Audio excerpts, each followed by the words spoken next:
Hey, I had applied to many of the big organizations for the interview, like JP Morgan, Amazon, Deloitte, ZDF, and many more, with one CV, one format, and different content. And you know what? I got called for the interview every time. Trust me, this is the only video that you need to watch to get your resume ranked higher among millions of job applications. My name is Harshad, and I'm a software developer and content creator based in Germany. So let's not waste any moment and simply get straight into the point.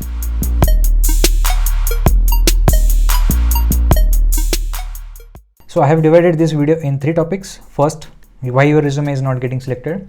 Second, I will build the resume live and I will demonstrate you all the steps. And lastly, I'm going to share some bonus tips with you. So all 3 points are very optimized and extremely useful. It will take a couple of minutes, so I recommend please do not skip any of this point.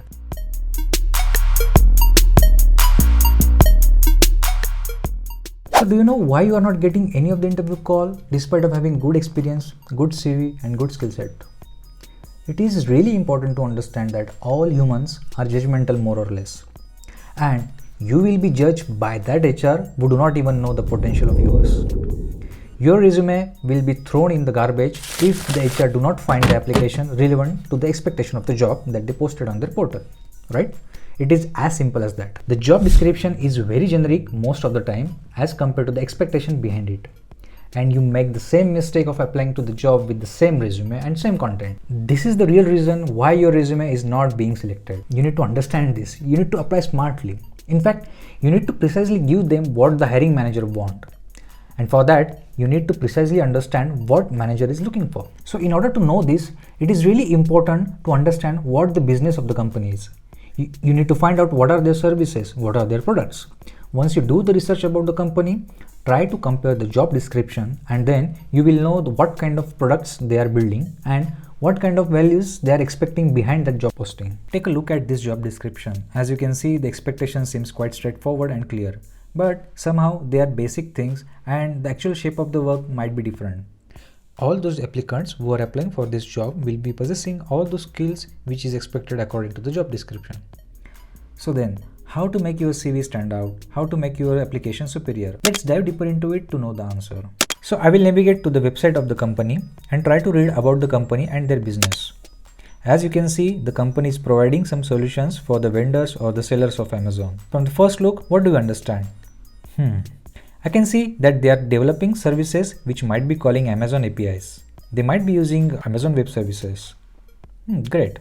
If I'm building my resume, then I will surely highlight my experience with Amazon Web Services, or maybe I will highlight my skills on third-party API integrations. Let's go ahead. As they have multiple products and solutions, I can see that they have built some analytical service and I can clearly see that they are using big data. I'll surely highlight my experience related to the big data, data analytics or the data mining. One more thing to consider. If you do not have any of this technology experience, I recommend you start learning today. Try to do some projects by yourself, add those projects on your GitHub account, and then you can add them in your resume.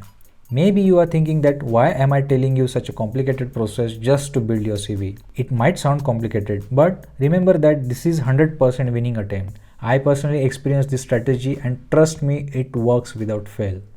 Do not make the mistake of putting fake skills in your resume.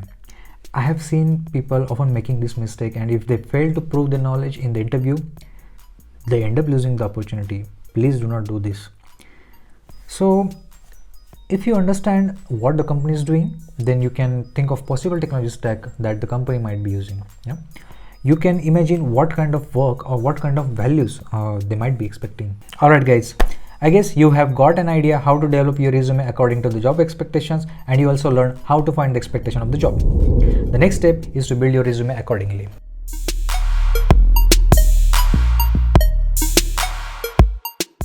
If you are applying for the job in Germany, then you need to create your resume according to the common German standard. If you are applying for the job in any other country, then follow the standard accordingly. Since my video is more relevant to the jobs in Germany, so I will be talking more from the German's perspective. You have to be extra careful while placing your content. Always start your CV with your personal details. It is important to mention your mobile number, email, LinkedIn profile or GitHub profile along with your name and address. Make sure you put your professional photo on the top left corner of the resume. I mean, you can put on the right side also, but this is my preference. So the next part is personal goal or the career objective. Do not put typical fancy objectives, just put realistic and genuine objective or goal. Usually I put my vision, what I want to do in my life as a software developer. That's going to be work. The next part is extremely important and it is a deal breaker part. I recommend before putting your work experience and work history, put a short and descriptive table highlighting the technology stack that you have worked on up till now. Try to categorize those technologies, for example language, framework, design patterns, servers and cloud technologies, operating system, etc. After this part, then you can start putting your work experience. I would suggest not to put so much content, just mention about the company name, your role, the technology stack that you worked on and the duration you work for the company. The next part comes is your academics. Please do not put all the things that you have done. I would suggest replace this part with the courses that you have taken.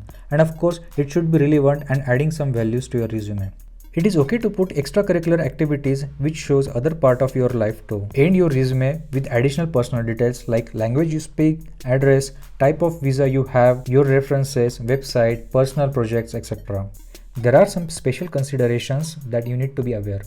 Make sure you send the resume in appropriate format, for example PDF or doc. Make sure that you have aligned all the text properly. You have to be sure that you are using the consistent font size and there are no grammatical mistakes in your resume. So if you want a template or if you want to see my resume, then please mention your email ID in the comment box below. I would be happy to share. So there are a couple of bonus tips which will boost your CV and will stand out. So the tip number 1, I would suggest you to create a personal website having your full name as a domain name. Add the website link on your resume under the personal detail. Add your resume on your website, add your QR code having the contact details. Put all the side projects that you are doing in the website. If there are not, then please start doing. Or else you can also add your GitHub profile link there. So building your personal website will teach you 2 things. First, how to build a website if you don't know already. Second, unknowingly it will make you realize that who you are, what you have done and what you have to do. So this is really important, interesting part. So the tip number 2, it might not be applicable to everyone, but I would like that you give some space at the end of resume to describe your social contribution if you are doing. You can contribute to society in millions of ways. So some people say no to plastic, some people turn vegan, some people uses carbon-free products, some people contribute to NGO, some people run online coaching, free tutoring, donations, participating in variety of activities, etc. So if you are doing any of this, then please give space in your resume for this kind of activities. If you are not doing any of this, then it's fine, but consider doing it. So the tip number 3, even though the job you have applied does not require you to speak German language or the language of the country that you are applying for, but it would be a huge bonus point if you show that you are learning the language. I highly recommend to start learning or building some vocabulary, some basics, hi hello sentences, or if possible try to do basic levels of certifications. Having this on your resume will give a huge boost, trust me. So the tip number 4, use simple sentences and try to reduce each sentence as short as possible while keeping the meaning intact. Do not exceed your resume more than 2 or 3 pages unless and until you have several years of experience and it is impossible to fit the content in 2 or 3 pages. I am 100% sure that you will get immediate interview call if you follow these steps to build your CV and apply to the job with the same. All those tips and recommendations are based on my personal experience. If it is really making sense to you and if you really find any value in my content, then please hit the like button and subscribe to my channel. Take care, stay healthy and stay wealthy. Bye bye.